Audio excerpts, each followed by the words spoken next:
অথচ ভারত এমন পোল্টি নেবে কেউ কখনোই কল্পনাও করে নাই। যখন ক্রিকেট ওয়ার্ল্ড কাপ শুরু হয়, ওয়ানডে বিশ্বকাপ শুরু হয়, তখন ভারতের সাথে একটা চুক্তি ছিল যে পাকিস্তান দল ভারতে খেলতে আসবে একটা শর্তে, সেটা হচ্ছে চ্যাম্পিয়ন্স ট্রফি ভারত পাকিস্তানে গিয়ে খেলতে হবে। সবকিছু ঠিকঠাক থাকলেও পাকিস্তান ভারতে এসেছে, ওয়ানডে বিশ্বকাপ খেলেছে।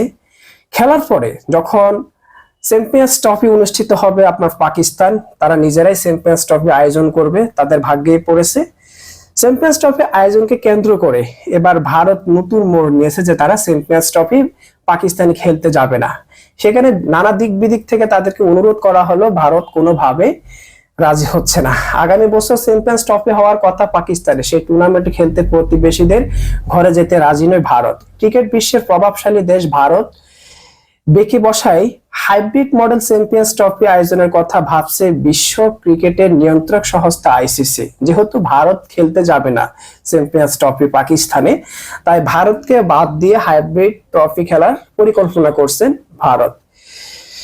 এর মধ্যে রোহিত শর্মাদের অনুরোধ জানিয়েছেন শোয়েব মালিক। পাকিস্তানি সংবাদ মাধ্যম ক্রিকেট পাকিস্তানকে দেওয়া এক সাক্ষাৎকারে এই তথ্য জানিয়েছেন যে ভারত এমনটা করতে পারে না।